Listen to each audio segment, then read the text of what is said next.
Guys, nagsinigang ako ng lapu-lapu. Pinirito ko muna siya bago ko ginisa sa bawang, sibuyas, kamatis. Ayan. Kumukulo na siya. Lagyan natin ng kaunting bitchin or ajinomoto para may lasa. Ayan, then halo-halo. Ayan guys, masarap yan. Ayan, para siyang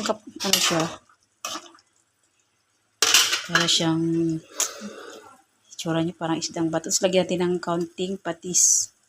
Patis ang nilalagay ko dito guys kasi para may lasa, masarap. Mas masarap kasi pag patis kaysa sa asin. So ayan, pakuluin lang natin ng ilang minuto. Tapos mamaya-maya lalagyan na natin yung pichay.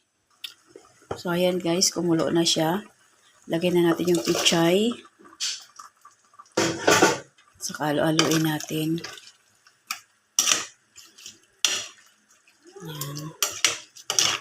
Medyo tapok lang po ang pagluluto ng pichay para mas masarap. Then, hindi mawawala ang kalamansi natin. Fresh kalamansi. Kalamansi ang nilalagay ko palagi guys kasi mas masarap kapag kalamansi kaysa sinigang. Ayan.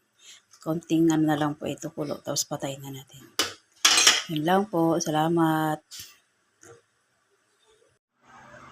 So ayan guys, luto na ang ating sinigang na lapu-lapu na isda. Ayan. Kakain na po tayo. It's it.